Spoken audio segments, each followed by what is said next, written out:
Mwaramutse neza, nejejwe nanone n'uyu mwanya wo kukugezaho iyi audio, ijya gusa nk'izabanje ariko ifite umwihariko wayo, urawimenyera ubwawe.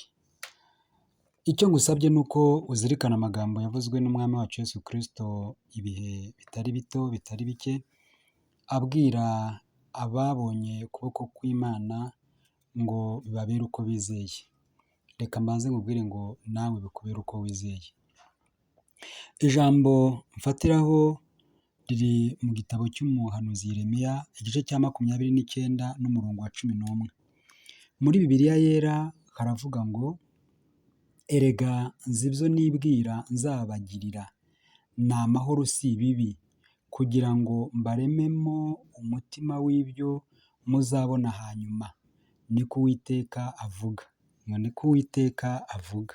Ako kantu kumve, niko Uwiteka avuga, ntabwo ari jyewe ubivuze.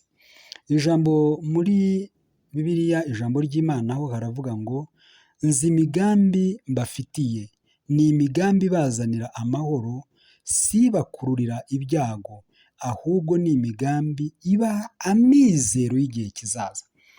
Ejo hazaza hahangayikisha abantu, ejo hazaza hagora abantu, ndetse hatera abantu gukora ibyaha, amanyanga.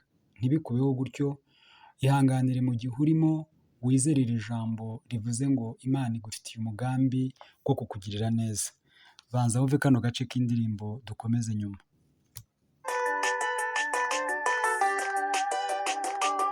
Bimeze nk'imisozi Imana ibikuyeho, umeze nk'imfungwa Imana yuguruye amarembo, ugiye kujya ugenda ubanze kugira ngo urarota, ubaze umutima wawe uti kare kose nari hehe, kandi uhazi. Ubaze umutima wawe uti kare kose nari hehe, kandi wigiza nkana. Ngira ngo ibyo bishobora kwitwa ubuhanuzi bukugezeho, ahari wenda umaze igihe ubisengera, cyangwa se wenda biragutunguye. Icyo usabwa ni ukwizera Imana igufitiye imigambi myiza, imigambi yo kukugira neza, imigambi yo kukwereka ukuboko kwayo.